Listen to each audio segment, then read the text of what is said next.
سيقول السفهاء من الناس ما ولاهم عن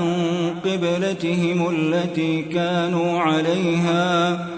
قل لله المشرق والمغرب يهدي من يشاء إلى صراط مستقيم وكذلك جعلناكم أمة وسطا لتكونوا شهداء على الناس ويكون الرسول عليكم شهيدا وما جعلنا القبلة التي كنت عليها إلا لنعلم من يتبع الرسول ممن ينقلب على عقبيه وإن كانت لكبيرة إلا على الذين هدى الله وما كان الله ليضيع إيمانكم إن الله بالناس لرءوف رحيم قد نرى تقلب وجهك في السماء فلنولينك قبلة ترضاها فول وجهك شطر المسجد الحرام وحيث ما كنتم فولوا وجوهكم شطره وإن الذين أوتوا الكتاب ليعلمون أنه الحق من ربهم وما الله بغافل عما يعملون ولئن أتيت الذين أوتوا الكتاب بكل آية ما تبعوا قبلتك وما أنت بتابع قبلتهم وما بعضهم بتابع قبلة بعض ولئن اتبعت أهواءهم من بعد ما جاءك من العلم إنك إذا لمن الظالمين الذين آتيناهم الكتاب يعرفونه كما يعرفون أبناءهم وإن فريقا منهم ليكتمون الحق وهم يعلمون الحق من ربك فلا تكونن من الممترين ولكل وجهة هو موليها فاستبقوا الخيرات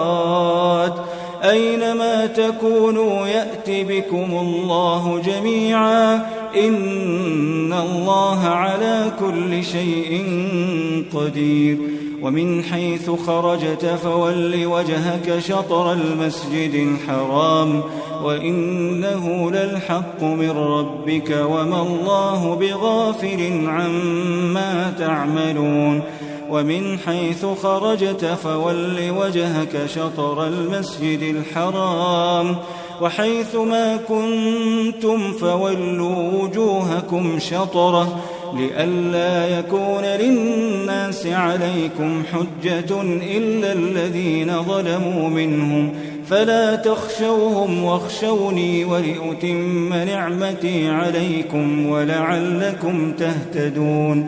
كما أرسلنا فيكم رسولا منكم يتلو عليكم آياتنا ويزكيكم ويعلمكم الكتاب والحكمة ويعلمكم ما لم تكونوا تعلمون فاذكروني أذكركم واشكروا لي ولا تكفرون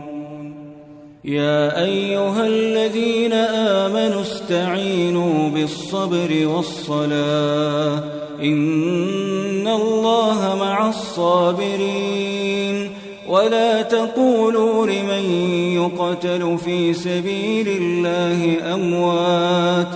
بل أحياء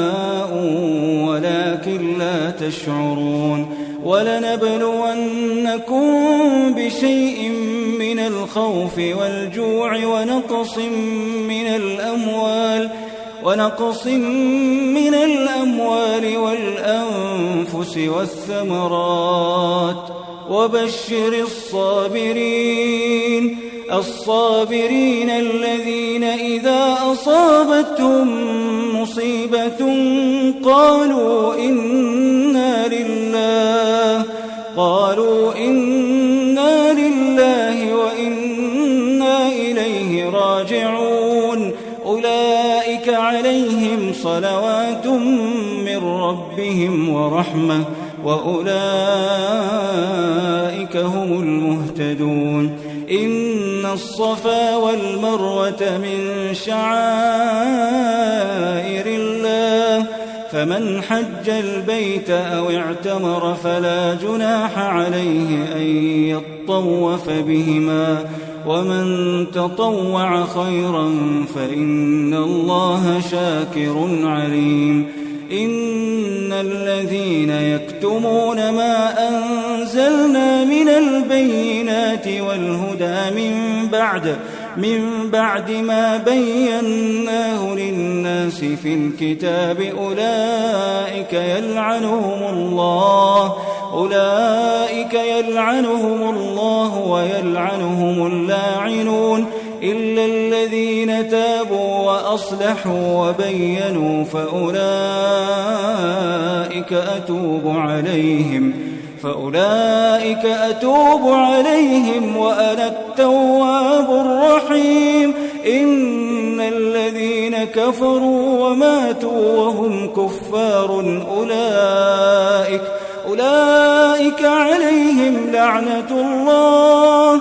أولئك عليهم لعنة الله والملائكة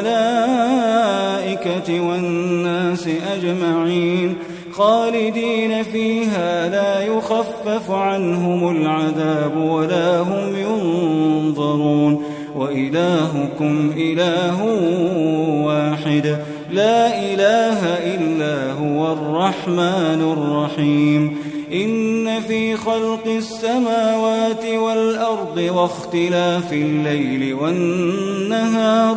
والفلك التي تجري في البحر بما ينفع الناس وما أنزل الله من السماء من ماء فأحيا به الأرض بعد موتها وبث فيها من كل دابة وتصريف الرياح والسحاب المسخر بين السماء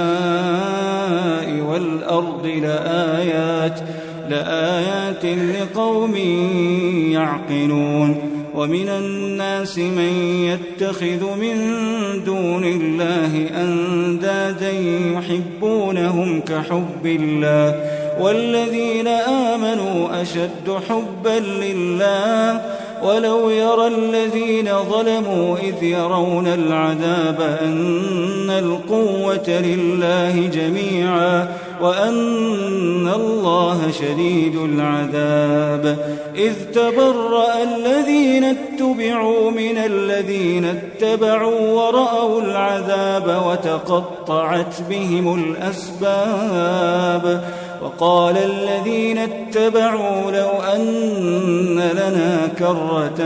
فنتبرأ منهم كما تبرأوا منا كذلك يريهم الله أعمالهم حسرات عليهم وما هم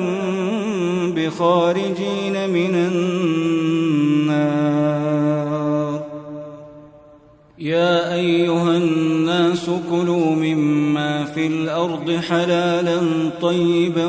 ولا تتبعوا خطوات الشيطان إنه لكم عدو مبين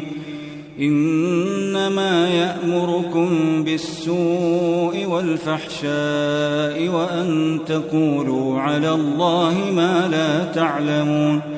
وإذا قيل لهم اتبعوا ما أنزل الله قالوا بل نتبع ما ألفينا عليه آباءنا أولو كان آباؤهم لا يعقلون شيئا ولا يهتدون ومثل الذين كفروا كمثل الذي ينعق بما لا يسمع إلا دعاء ونداء صم بكم عمي فهم لا يعقلون يا أيها الذين آمنوا كلوا من طيبات ما رزقناكم واشكروا لله إن كنتم إياه تعبدون. إنما حرم عليكم الميتة والدم ولحم الخنزير وما أهل به لغير الله، فمن اضطر غير باغ ولا عاد فلا إثم عليه، إن الله غفور رحيم. إن الذين يكتمون ما أنزل الله من الكتاب ويشترون به ثمنا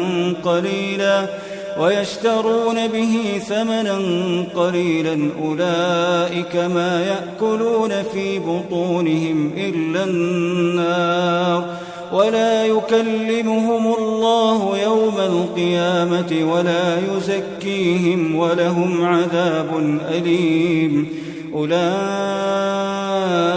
الذين اشتروا الضلالة بالهدى والعذاب بالمغفرة، فما أصبرهم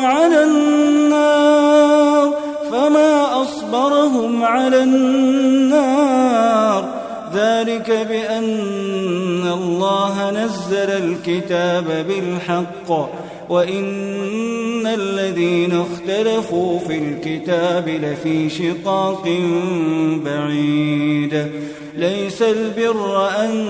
تولوا وجوهكم قبل المشرق والمغرب، ولكن البر من آمن بالله واليوم الآخر والملائكة والكتاب والنبيين، وآتى المال على حبه ذوي القربى واليتامى والمساكين وابن السبيل والسائلين وفي الرقاب، وأقام الصلاة وآتى الزكاة، والموفون بعهدهم إذا عاهدوا، والصابرين في البأساء والضراء وحين البأس، أولئك الذين صدقوا وأولئك هم المتقون. يا أيها الذين آمنوا كتب عليكم القصاص في القتلى، الحر بالحر والعبد بالعبد والأنثى بالأنثى،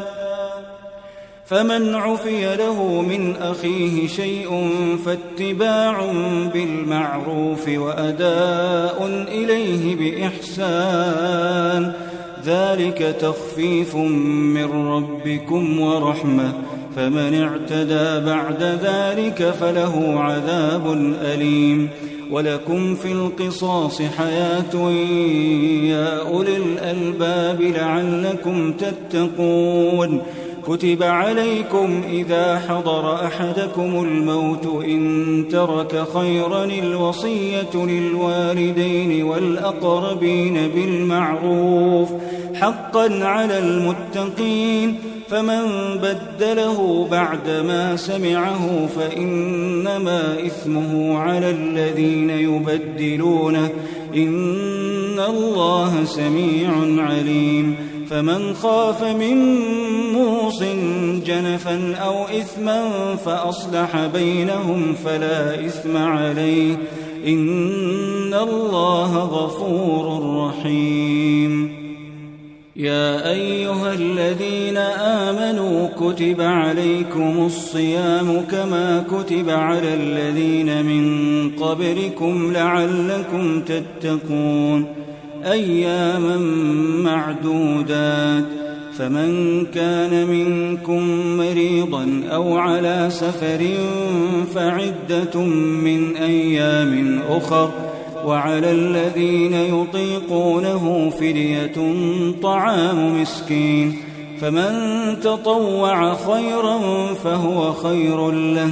وأن تصوموا خير لكم إن كنتم تعلمون. شهر رمضان الذي أنزل فيه القرآن هدى للناس وبينات من الهدى والفرقان، فمن شهد منكم الشهر فليصم ومن كان مريضا أو على سفر فعدة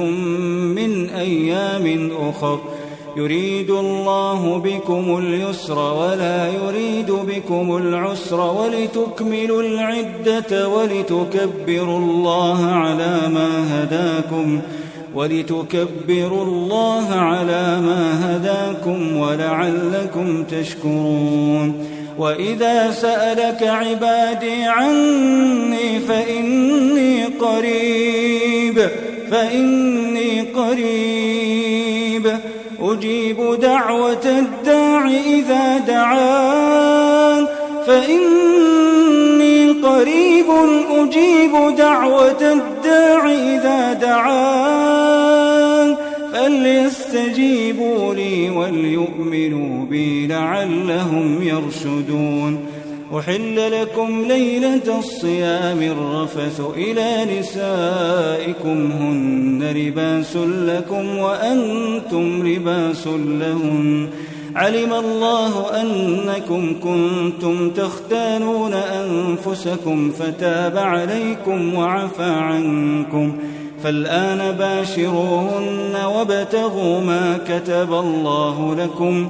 وكلوا واشربوا حتى يتبين لكم الخيط الأبيض من الخيط الأسود من الفجر ثم أتموا الصيام إلى الليل ولا تباشروهن وأنتم عاكفون في المساجد تلك حدود الله فلا تقربوها كذلك يبين الله آياته للناس لعلهم يتقون ولا تأكلوا أموالكم بينكم بالباطل وتدلوا بها إلى الحكام لتأكلوا فريقا من أموال الناس بالإثم وأنتم تعلمون يسألونك عن الأهلة قل هي مواقيت للناس والحج وليس البر بأن تأتوا البيوت من ظهورها ولكن البر من اتقى وأتوا البيوت من أبوابها واتقوا الله لعلكم تفلحون وقاتلوا في سبيل الله الذين يقاتلونكم ولا تعتدوا إن الله لا يحب المعتدين واقتلوهم حيث ثقفتموهم وأخرجوهم من حيث أخرجوكم والفتنة أشد من القتل ولا تقاتلوهم عند المسجد الحرام حتى يقاتلوكم فيه فإن قاتلوكم فاقتلوهم كذلك جزاء الكافرين فإن انتهوا فإن الله غفور رحيم وقاتلوهم حتى لا تكون فتنة ويكون الدين لله فإن انتهوا فلا عدوان إلا على الظالمين الشهر الحرام بالشهر الحرام والحرمات قصاص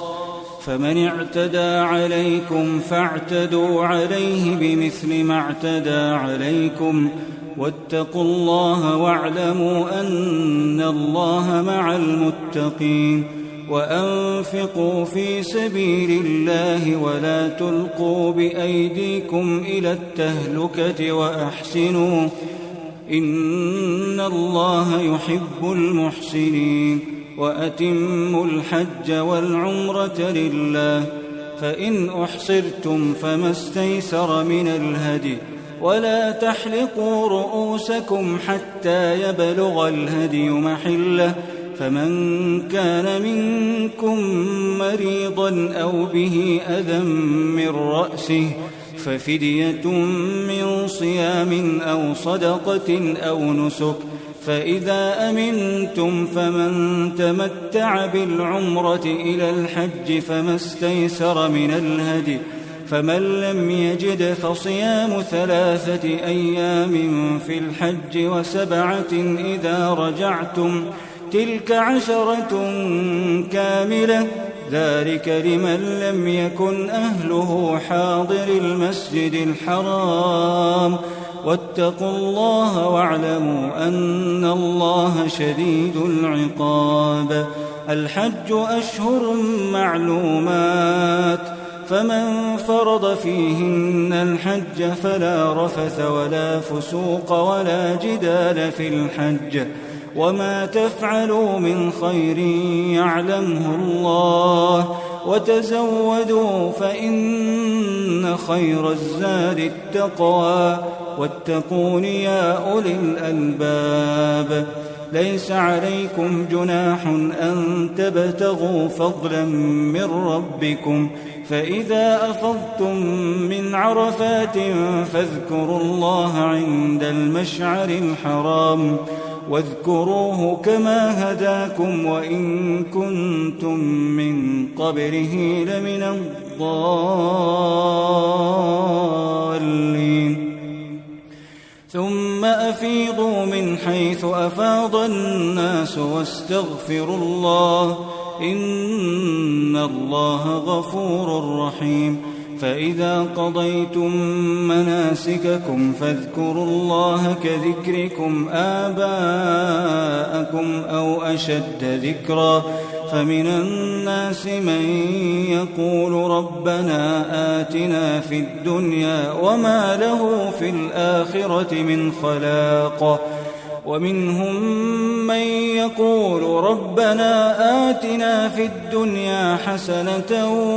وفي الآخرة حسنة وقنا عذاب النار. أولئك لهم نصيب مما كسبوا والله سريع الحساب. واذكروا الله في أيام معدودات، فمن تعجل في يومين فلا إثم عليه، ومن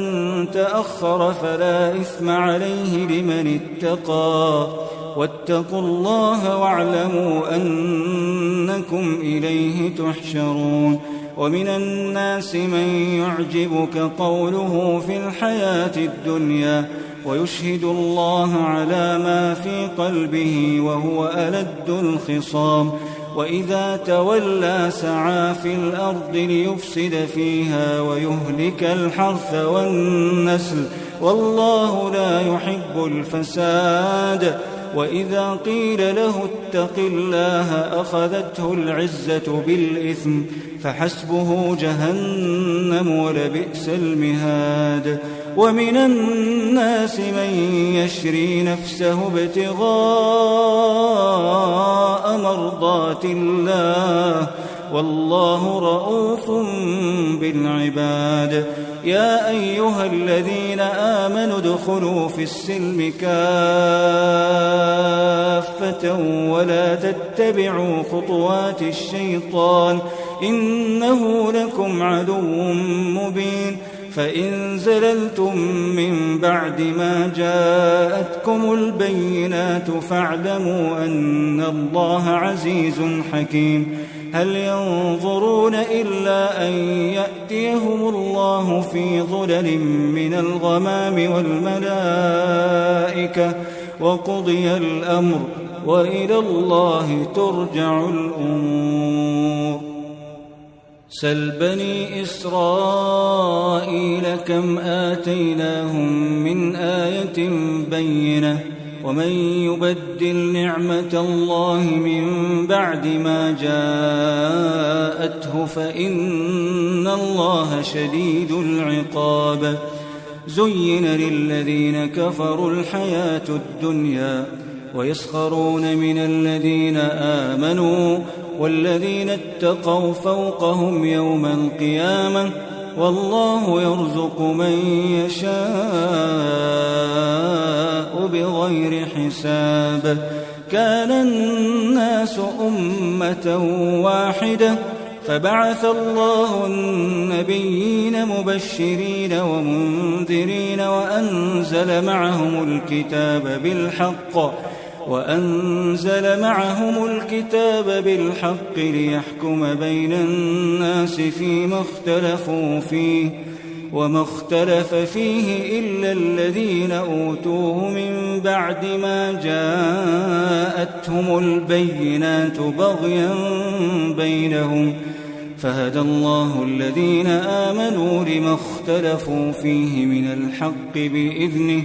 والله يهدي من يشاء إلى صراط مستقيم. أم حسبتم أن تدخلوا الجنة ولما يأتكم مثل الذين خلوا من قبلكم مستهم البأساء والضراء وزلزلوا حتى يقول الرسول والذين آمنوا معه متى نصر الله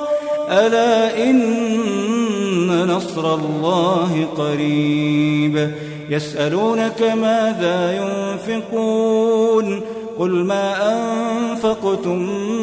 من خير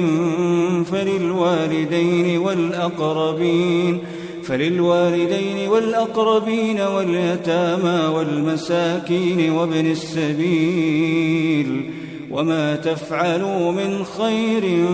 فإن الله به عليم. كتب عليكم القتال وهو كره لكم وعسى أن تكرهوا شيئا وهو خير لكم وعسى أن تحبوا شيئا وهو شر لكم والله يعلم وأنتم لا تعلمون. يسألونك عن الشهر الحرام قتال فيه قل قتال فيه كبير وصد عن سبيل الله وكفر به والمسجد الحرام وإخراج أهله منه أكبر عند الله والفتنة أكبر من القتل ولا يزالون يقاتلونكم حتى يردوكم عن دينكم إن استطاعوا ومن يرتدد منكم عن دينه فيمت وهو كافر فأولئك حبطت أعمالهم في الدنيا والآخرة وأولئك أصحاب النار هم فيها خالدون. إن الذين آمنوا والذين هاجروا وجاهدوا في سبيل الله أولئك يرجون رحمة الله والله غفور رحيم. يسألونك عن الخمر والميسر قل فيهما إثم كبير ومنافع للناس وإثمهما أكبر من نفعهما ويسألونك ماذا ينفقون قل العفو كذلك يبين الله لكم الآيات لعلكم تتفكرون في الدنيا والآخرة. ويسألونك عن اليتامى قل إصلاح لهم خير وإن تخالطوهم فإخوانكم والله يعلم المفسد من المصلح ولو شاء الله لأعنتكم إن الله عزيز حكيم. ولا تنكحوا المشركات حتى يؤمنوا ولأمة مؤمنة خير من مشركة ولو أعجبتكم ولا تنكحوا المشركين حتى يؤمنوا ولعبد مؤمن خير من مشرك ولو أعجبكم أولئك يدعون إلى النار والله يدعو إلى الجنة والمغفرة بإذنه ويبين آياته للناس لعلهم يتذكرون ويسألونك عن المحيض قل هو أذى فاعتزلوا النساء في المحيض ولا تقربوهن حتى يطهرن فإذا تطهرن فأتوهن من حيث أمركم الله إن الله يحب التوابين ويحب المتطهرين نساؤكم حرث لكم فأتوا حرثكم أنا شئتم وقدموا لأنفسكم واتقوا الله واعلموا أنكم ملاقوه وبشر المؤمنين ولا تجعلوا الله عرضة لأيمانكم أن تبروا وتتقوا وتصلحوا بين الناس والله سميع عليم لا يؤاخذكم الله باللغو في أيمانكم ولكن يؤاخذكم بما كسبت قلوبكم والله غفور حليم للذين يؤلون من نسائهم تربص 4 أشهر فإن فاءوا فإن الله غفور رحيم وإن عزموا الطلاق فإن الله سميع عليم والمطلقات يتربصن بأنفسهن 3 قروء ولا يحل لهن أن يكتمن ما خلق الله في أرحامهن إن كن يؤمن بالله واليوم الآخر وبعولتهن أحق بردهن في ذلك إن أرادوا إصلاحا ولهن مثل الذي عليهن بالمعروف وللرجال عليهن درجة والله عزيز حكيم الطلاق 2 فإمساك بمعروف أو تسريح بإحسان ولا يحل لكم أن تأخذوا مما آتيتموهن شيئا إلا أن يخافا ألا يقيما حدود الله فإن خفتم ألا يقيما حدود الله فلا جناح عليهما فيما افتدت به تلك حدود الله فلا تعتدوها ومن يتعد حدود الله فأولئك هم الظالمون فإن طلقها فلا تحل له من بعد حتى تنكح زوجا غيره فإن طلقها فلا جناح عليهما أن يتراجعا إن ظنا أن يقيما حدود الله وتلك حدود الله يبينها لقوم يعلمون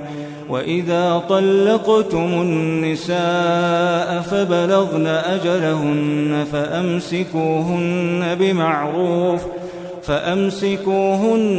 بمعروف أو سرحوهن بمعروف ولا تمسكوهن ضرارا لتعتدوا ومن يفعل ذلك فقد ظلم نفسه ولا تتخذوا آيات الله هزوا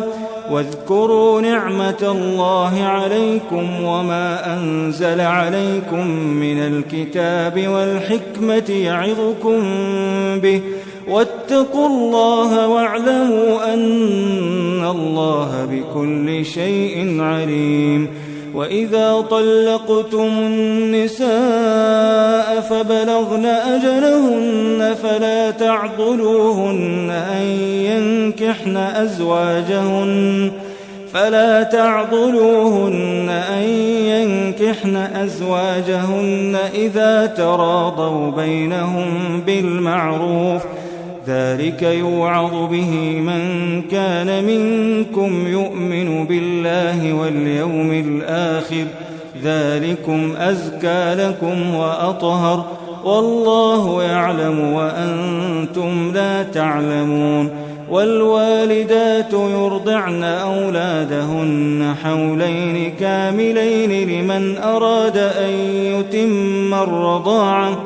وعلى المولود له رزقهن وكسوتهن بالمعروف، لا تكلف نفس إلا وسعها، لا تضار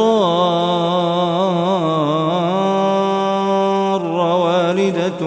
بولدها ولا مولود له بولده، وعلى الوارث مثل ذلك، فإن أرادا فصالا عن تراض منهما وتشاور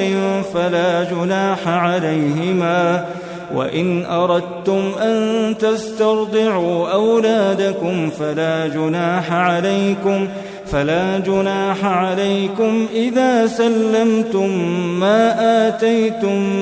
بالمعروف، واتقوا الله واعلموا أن الله بما تعملون بصير.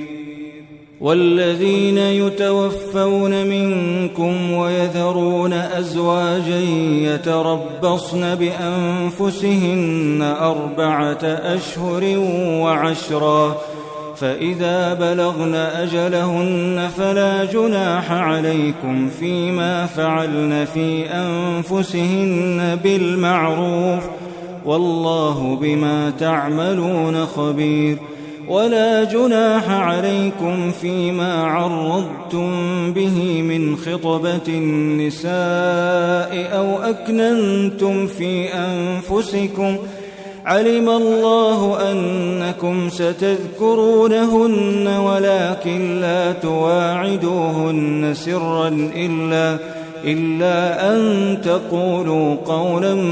معروفا، ولا تعزموا عقدة النكاح حتى يبلغ الكتاب أجله، واعلموا أن الله يعلم ما في أنفسكم فاحذروه، واعلموا أن الله غفور حليم. لا جناح عليكم إن طلقتم النساء ما لم تمسوهن أو تفرضوا لهن فريضة، ومتعوهن على الموسع قدره وعلى المقتر قدره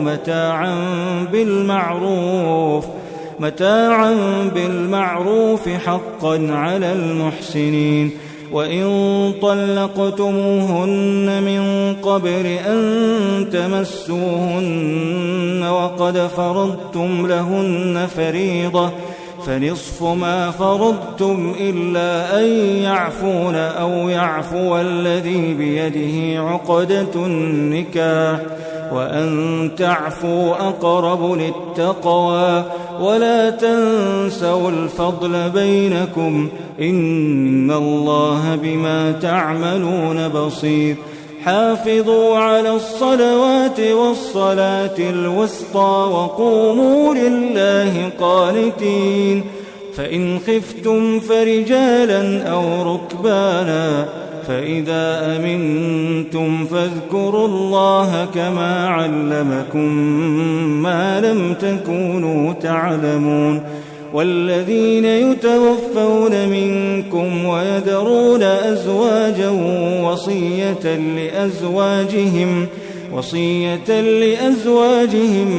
متاعا إلى الحول غير إخراج، فإن خرجن فلا جناح عليكم فيما فعلن في أنفسهن من معروف، والله عزيز حكيم. وللمطلقات متاع بالمعروف حقا على المتقين، كذلك يبين الله لكم آياته لعلكم تعقلون ألم تر إلى الذين خرجوا من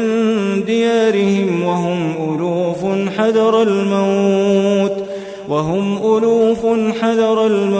فقال لهم الله موتوا ثم أحياهم إن الله لذو فضل على الناس ولكن أكثر الناس لا يشكرون وقاتلوا في سبيل الله واعلموا أن الله سميع عليم من ذا الذي يقرض الله قرضا حسنا فيضاعفه له أضعافا كثيرة والله يقبض ويبسط وإليه ترجعون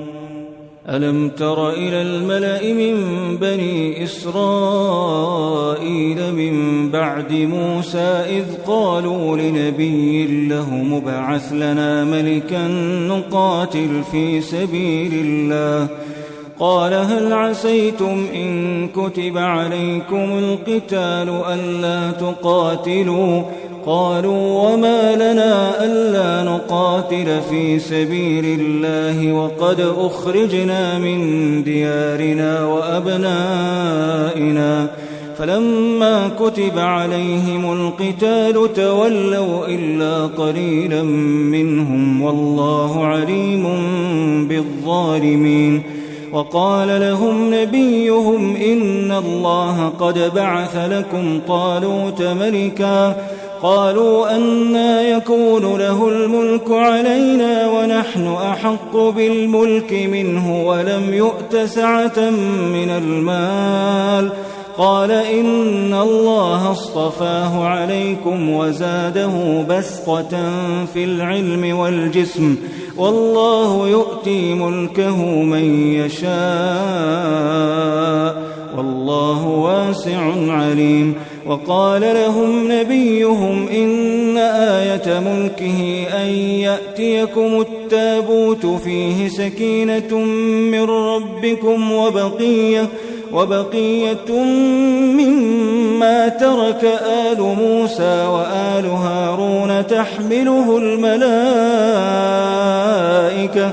إن في ذلك لآية لكم إن كنتم